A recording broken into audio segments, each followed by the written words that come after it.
Ang alamat ni Malakas at Maganda. Noong unang panahon, mag-asawa noon ang hangin dagat at ang hangin lupa at may anak sila, si Kawayan. Isang araw, lumulutang si Kawayan sa tabi ng dagat nang nabangga niya ang paa ng lawin. Nagulat, nasaktan at nagalit, pinagtutukan ng lawin ang Kawayan hanggang nabiyak ito. Kaginsa-ginsa, lumitaw sa isang piraso ang isang lalaki, si Malakas. Sa kabilang bahagi, lumabas naman ang isang babae, si Maganda. Sila ang dalawang unang tao dito sa daigdig. Ipinatawag naman ng lindol ang lahat ng ibon at isda upang pag-usapan kung ano ang dapat gawin sa dalawang tao. Ipinasiya nila na dapat mag-asawa sina Malakas at Maganda. Nangyari nga ito at marami silang naging mga anak na pinagmulan ng iba't ibang tao sa daigdig ngayon.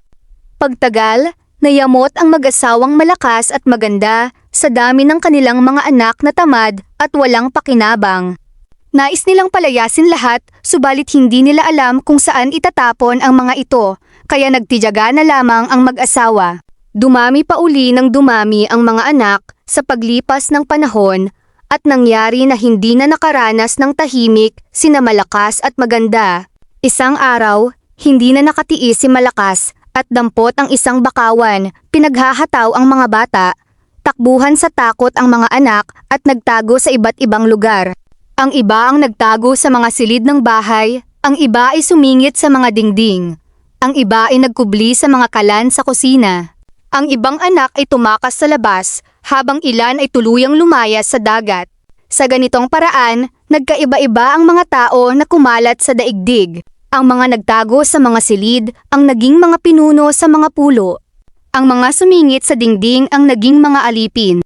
Ang mga nagkubli sa mga kalan ay naging mga negro. Ang mga tumakas sa labas ang naging mga malaya.